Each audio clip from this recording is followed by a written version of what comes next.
herring out for his daily fishing. Looking pretty cool.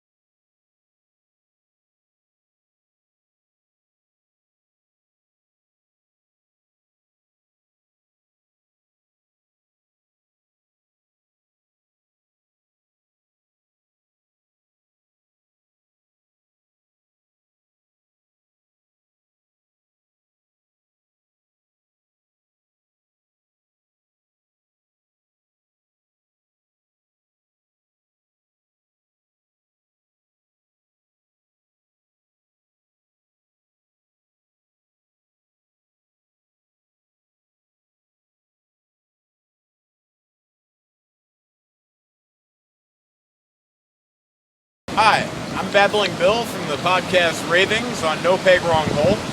What you see behind me might be mistaken as an ocean. You might ask yourself, is this the Pacific or the Atlantic? But really, it's neither. This is Lake Michigan. It's one of our five Great Lakes, and the only one that is completely locked in and owned by the United States of America. This lake happens to be from north to south, just over 300 miles long, and east to west, just under 120 miles long. It covers 22,000 square feet of land mass, and it could currently cover, I believe they said, how many? 48. 48 of our states in 2 inches of water if we were to 2 feet. spray it out. Oh, sorry, 2 feet of water. Holy cow, I got my facts mixed up. Happens all the time on the show. I'm sure you've seen that before. This happens to be the greatest source of fresh water in the United States of America. And every year, we are doing something incredibly terrible. And I'm going to show you right now what I'm looking at. It happens to be one of the terrible things we're doing. Look over there. This is just a basic runoff sewage drain. It is pouring in, as you can see, some sort of yellowish liquid trash into the Great Lakes, our greatest source of fresh water. What the hell are we thinking allowing stuff like this to take place? Why aren't we doing anything about it? Why aren't we making these people do something to render that into an inert problem? Instead, we're just dumping that, as well as all kinds of millwork runoff. We're poisoning this water. Every single year, we dump millions of tons of trash into our only fresh water source. Not our only source, but our biggest, I'm sorry. We've lost out on a lot of game fish here. Fish that could be used to feed most of the nation. And fish is a very healthy diet for you. We can't eat what's in this water anymore. Most doctors and scientists are telling you you can't swim in this water without getting E. coli poisoning. This is a small ocean, and we can't touch it because of what we've done to it. How sad is that?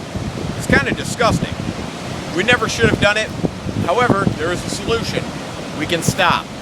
All science that I've been reading recently states the same. It'll take about 99 years to get this back to 100% pristine water and then replenish our fish stocks. If we can stop poisoning it and stop bringing in invasive species that are killing them. We have to do something, people. Write to your congressman, talk to your mayor, do whatever's on your head. But do something quick. See ya.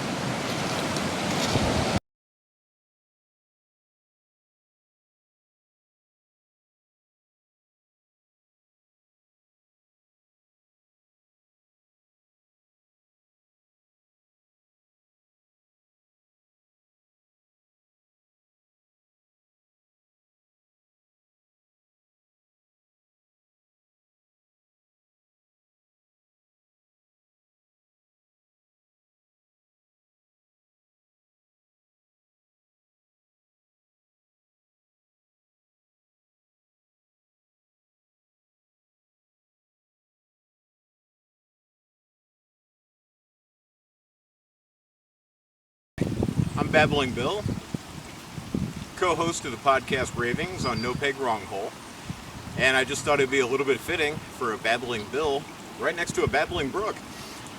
I'm sitting right now in a place in Chesterton, Indiana called the Coffee Creek Nature Conservancy.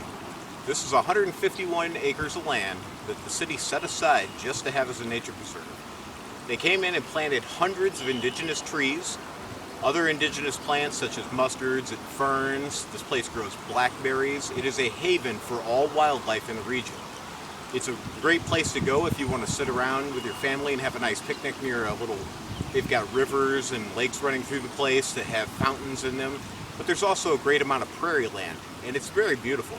On any given day, you can see several dozen deer. If you're paying close attention to what's going on around you, there's always rabbits and squirrels, chipmunks, lots and lots of birds playing around. It's quite a beautiful place, and if you've never been to Northwest Indiana, Chesterton, Indiana is definitely a good place to go and to spend a nice day. All right, folks. See ya. Hi, Babbling Bill again. Another fun thing to do when you're out in the wild, especially going to some nice nature preserve, is learning how to identify plants and show your kids what they can look for if they're in the wild. For instance, back here, amidst all this other foliage, we've got blackberries. You can see their leaf shape, generally 3 to a branch. They've got spines coming down the sides. They're kind of easy to identify, especially when you see the beautiful berries growing on top. They're perfectly edible, and they're nice and sweet. Kids will love them. Take your kids out and show them some stuff. See ya.